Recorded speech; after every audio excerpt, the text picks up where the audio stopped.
في المغرب كنغنيو مثلا في المديح والسماع كنغنيو بالاشعار العربيه.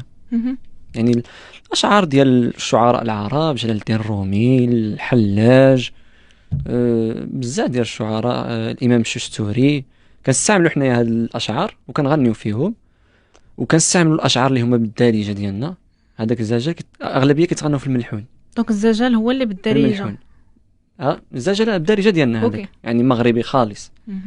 في الملحون كنتغنوا حنا بالدارجه. الملحون ما يقدرش يكون باللغه العربيه بتاتا. داكا. ملحون ما نجبروش باللغه العربيه. ملحون شنو كنقصد به؟ مثلا بحال الغزال فاطمه، فهمتي؟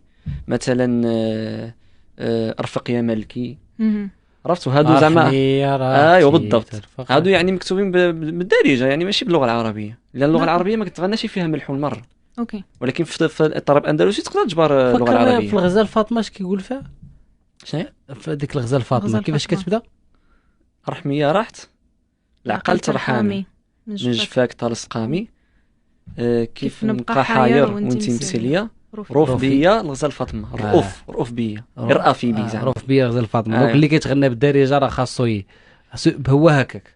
الملحون هو فن ديال المغاربه، يعني ما نجبروش في شي مطاع اخر.